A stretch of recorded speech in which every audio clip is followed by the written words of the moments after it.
के बारडोली में रामनवमी भव्य रूप से मनाई गई। जय श्री राम सेना बारडोली द्वारा बारडोली के हाईवे पर रामलला की भव्य शोभा यात्रा निकाली गई। शोभा यात्रा में बड़ी संख्या में राम भक्त शामिल हुए।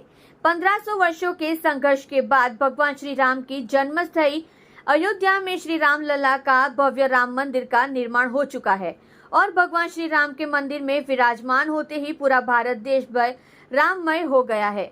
500 वर्षों के संघर्ष के बाद भगवान राम को मंदिर में विराजमान किया गया है। इस शुभ अवसर पर पूरे विश्व में पहली रामनवमी मनाई जा रही है। जय श्री राम सेना बारडोली द्वारा भगवान राम की भव्य शोभा यात्रा का आयोजन किया गया। विभिन्न हिंदू संगठनों के साथ आयोजित इस शोभा यात्रा की शुरुआत बारडोली की लाडीला धारा सदस्य और पूर्व कैबिनेट मंत्री ईश्वर भाई परमार और बारडोली शहर के नेताओं ने भगवान राम की आरती की। यह जुलूस पौराणिक रामजी मंदिर से शुरू हुआ और बारडोली के तलावड़ी सरदार चौक शहीद चौक से होते हुए बारडोली के गोविंद आश्रम में संपन्न हुआ। इस जुलूस में राजनीतिक नेता, सामाजिक नेता, जय श्री राम सेना के पदाधिकारी और बड़ी संख्या में राम भक्त शामिल थे। यह सुनिश्चित करने के लिए कि कोई अप्रिय घटना न हो और जुलूस शांतिपूर्ण माहौल में संपन्न हो, पुलिस प्रशासन के शीर्ष अधिकारियों से सहित बड़ी संख्या में पुलिस बल मौजूद थे।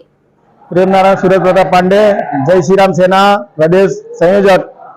आज रोज जय श्री राम सेना द्वारा 500 वर्ष पुरानो जो इतिहास હતો એને એક ભવ્ય રામ મંદિરનું નિર્માણ થયું છે।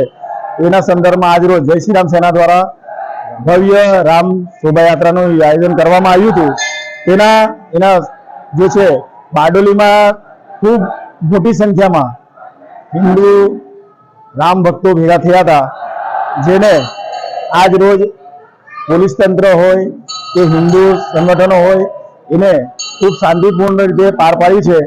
જે બદલ અમે તમામ હિન્દુ ભાઈઓ તથા પોલીસ તંત્ર તથા તમામ દરેક એનો અમે આભાર વ્યક્ત કરીએ છીએ અને આ જ રીતે શાંતિપૂર્ણ માહોલમાં ખૂબ મોટી સંખ્યામાં હિન્દુ રામ ભક્તો જોડાયા હતા।